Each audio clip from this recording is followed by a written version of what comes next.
আসসালামু আলাইকুম প্রিয় শিক্ষার্থীবৃন্দ। 13.2 এর একটি সৃজনশীল প্রশ্ন আজকে করাবো। তো সৃজনশীল প্রশ্নটি হচ্ছে যে একটি গুণোত্তর ধারার প্রথম পদ এ সাধারণ অনুপাত আর ধারাটির চতুর্থ পদ -2 এবং নবম পদ a√2। ক নম্বরে প্রশ্ন হচ্ছে উপরোক্ত তথ্যগুলোকে দুটি সমীকরণের মাধ্যমে প্রকাশ করো। তো আমরা অঙ্কটি শুরু করি।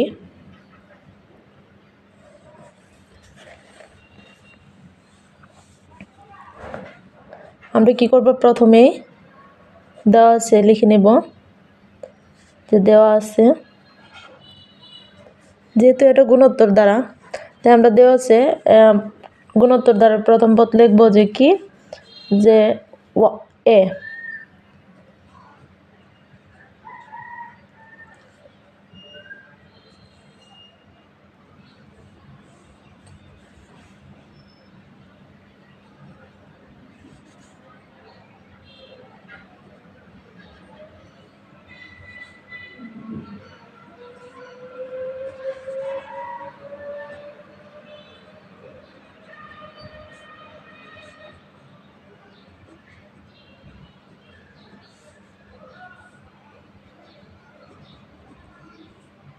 সাধারণ অনুপাত হচ্ছে আর। তো যেহেতু আমাকে বলছে যে ধারাটির চতুর্থ পদ 2 আর নবম পদ হচ্ছে কি যে a√2, তো আমরা ধারাটির চতুর্থ পদ লিখব যে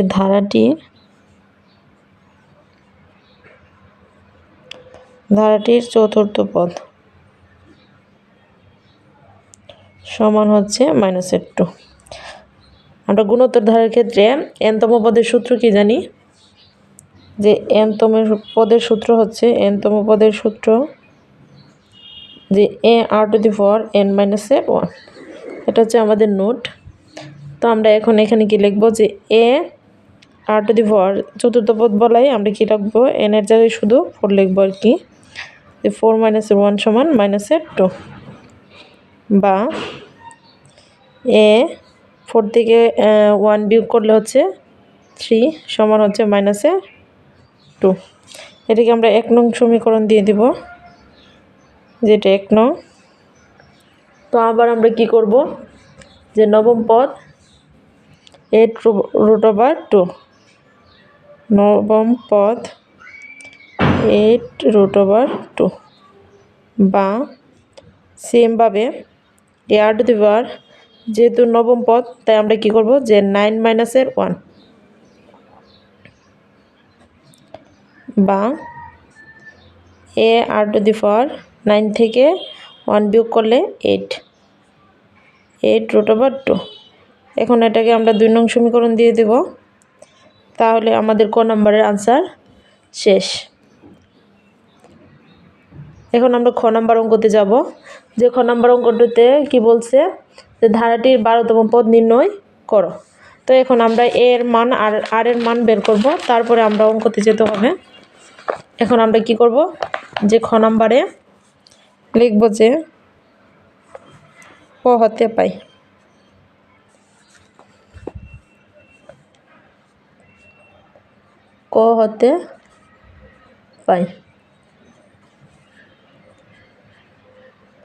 a⁴ সমান -2। এটা হচ্ছে 1 নং সমীকরণ।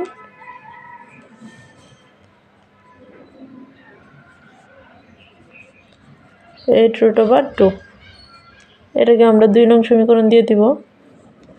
গুণোত্তর ধারার ক্ষেত্রে আমরা কি করব, যখন এ আর এর মান বের করব তখন সব সময় 2 নং ভাগ 1 নং দিব। 2 নং সমীকরণ ভাগ হচ্ছে 1 নং সমীকরণ।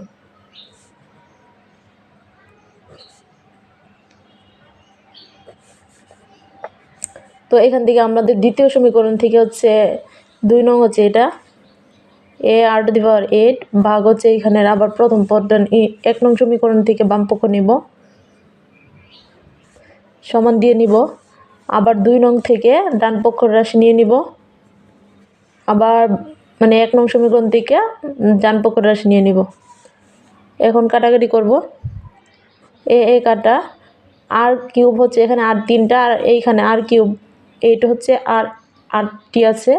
তো কাটাকাটি করলে r⁵ হবে।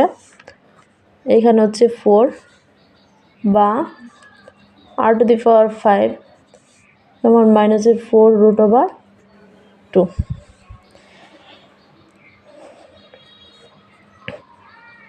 এখানে আমরা একটা টেকনিক কাজে লাগাবো।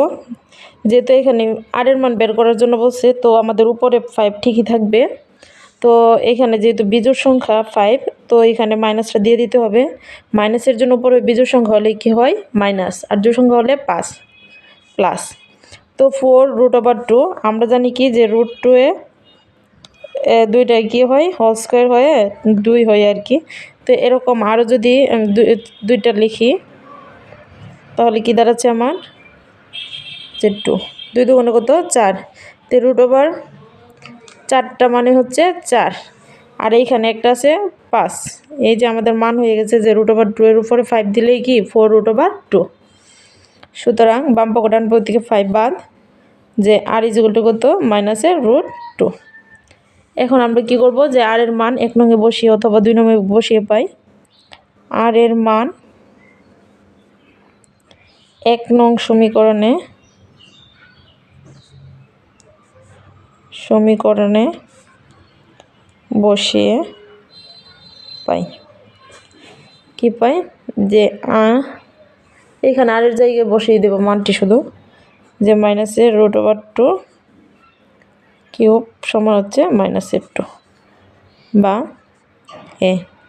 আর √3 মানে আমরা কি জানি মাইনাসের উপরে বিজোড় সংখ্যা কি হবে? সামনে মাইনাস।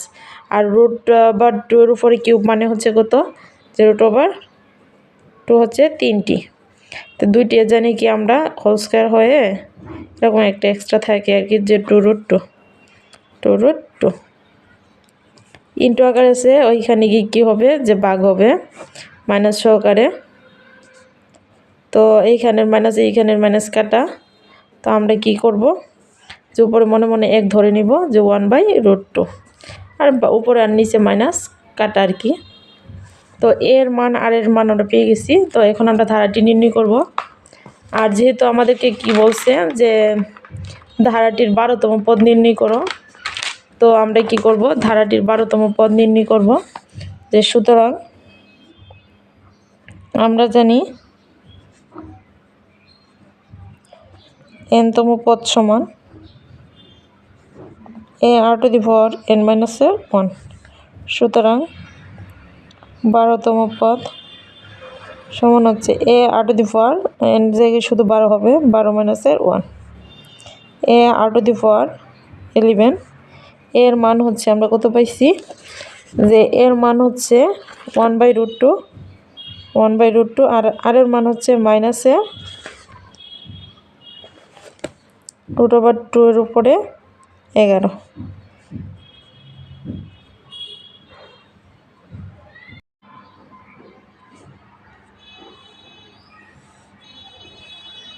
মাইনাসের উপরে যদি বিজোড় সংখ্যা থাকে তাহলে কি হবে? আমাদের মাইনাস হবে। আর √2 এর উপরে যদি 11 থাকে মানে হচ্ছে √2 11টি। তাহলে আমরা দুইটা √, আমরা কি জানি? যে √2 হোল স্কোয়ার। √² কাটা গিয়ে কী থাকে? শুধু 2 থাকে আর কি। তো এরকমভাবে আমি 10টা লিখছি, আর একটা এক্সট্রা রেখে দিছি। তো একটা 2, 2টা, 3টা, 4টা, 5টা। 2 এর উপরে 5 মানে হচ্ছে কত? যে 32। 2 এর উপরে 5 হচ্ছে 32, আর একটা √2 এক্সট্রা থেকে যাবে 32√2। তো আমরা √2 কাটা মাইনাসের 32, মানে এটাই হচ্ছে 12তম পদের মান। এখন আমরা গ নাম্বার অঙ্ক শুরু করব। যে খ হতে কি পাই? যে এই প্রথম পদ এ সমান হচ্ছে 1/√2, আর সাধারণ অনুপাত হচ্ছে আর এর মান হচ্ছে -√2। এখন আমরা ধারাটি নির্ণয় করব। যে দ্বিতীয় পদ a r⁴ 2 মাইনাসের 1। আমরা কি জানি যে nতম পদ সূত্র হচ্ছে যে কি a r⁴ n মাইনাসের 1।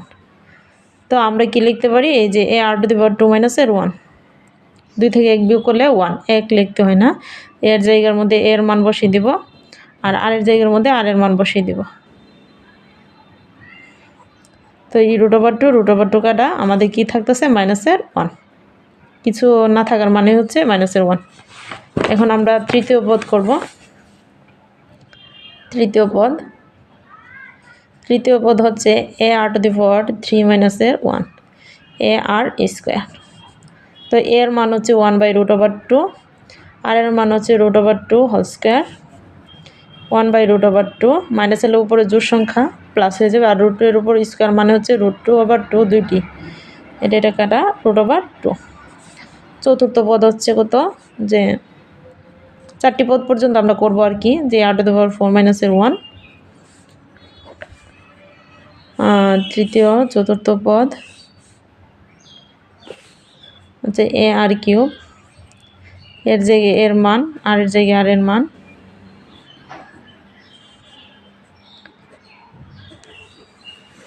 মাইনাসের জন্য উপরে বিজোড় সংখ্যা মাইনাস হবে, আর √2 এর উপরে কিউব মানে হচ্ছে 2√2। আমি আগেও দেখিয়েছি যে √2 3টি হলে 2টা √2 হোল স্কয়ার আর একটা √2 থেকে যাবে 2√2, এটা হচ্ছে সাইড নোট। তো এই √2 কাটা মাইনাসের 2। এখন আমরা ডট দিয়ে দিব, আর মান বের করব না, সারাদিন করতেই থাকবো। তো এই জন্য আমরা সমাপ্তি করে দিলাম যে চতুর্থ পদ পর্যন্ত নির্ণয় করে। তা আমরা কি লিখব, যে সুতরাং নির্ণয় ধারাটি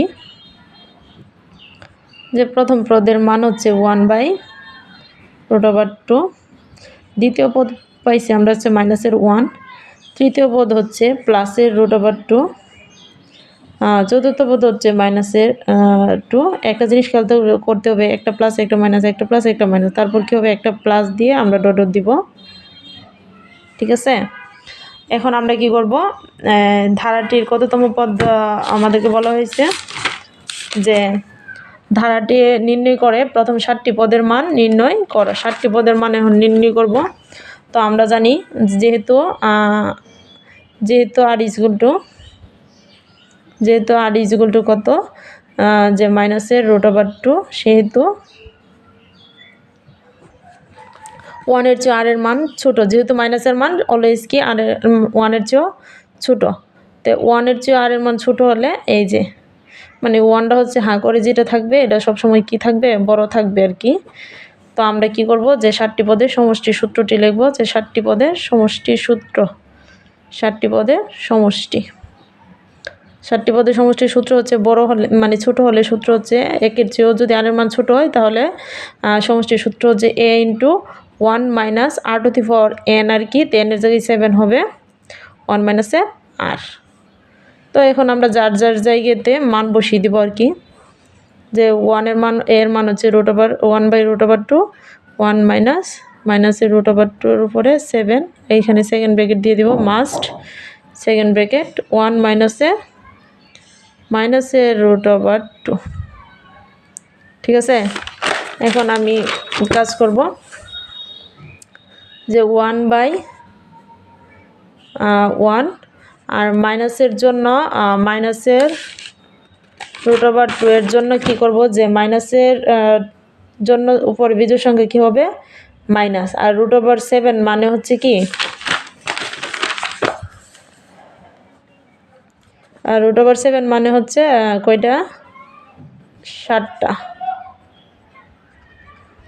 তো 2টে একটা 2 আর 2টে একটা 2 আর 2টে একটা 2, 2 × 4, 4 × 8, 8√2, সেকেন্ড ব্র্যাকেট দিয়ে দিব 1 মাইনাসে কী হবে প্লাসের √2, 1/√2 মাইনাসে কী হবে প্লাস হবে 1 প্লাসের √2। যেহেতু এটা নিচে মনে মনে এক আছে, উপর গুণ নিচে গুণ আর কি, তাহলে আমাদের কী দাঁড়াচ্ছে, যে √2 1 + 8√2 1 + √2, এটা প্রথম রাশি ঠিক থাকবে। গুণ দিয়ে, এটা নিচে মনে মনে 1 আছে, 1 উপরে যাবে, এটা নিচে আসবে। তো এখন কি করব আমরা, এটার বিপরীত মান দিয়ে লব আর কি করব, লব আর হরকে গুণ করব।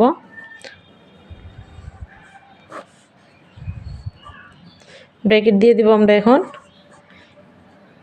এইখানে শুধু লব আর হরকে কি করছি, এটা দিয়ে গুণ দিছি আর কি। এই কাজগুলো করতে হয় অঙ্কের ক্ষেত্রে। তো এখন আমরা কি করব, এই √1 দিয়ে দুইটাকে গুণ দিয়ে দিব, যে √2 মাইনাসের 1, আবার এটা দিয়ে দুইটাকে গুণ, যে প্লাসের 8 √2 গুণ করলে √2 হোল স্কয়ার, প্লাস মাইনাসের মাইনাসের 8 √2। এটা হচ্ছে a plus B into a minus B, a square minus B square. Second bracket দিতে হবে।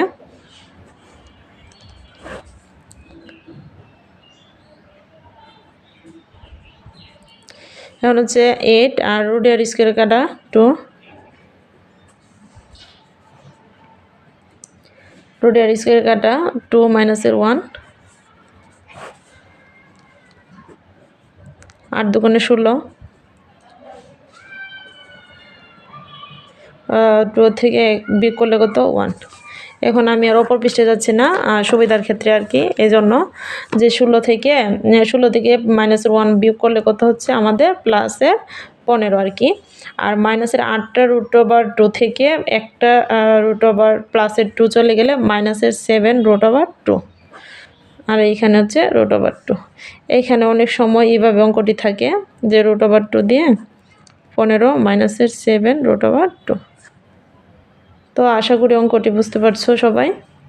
যদি কেউ কোনো জায়গাতে কোনো বুঝতে অসুবিধা হয়, তাই আশা করি কমেন্টের মাধ্যমে জানাবে।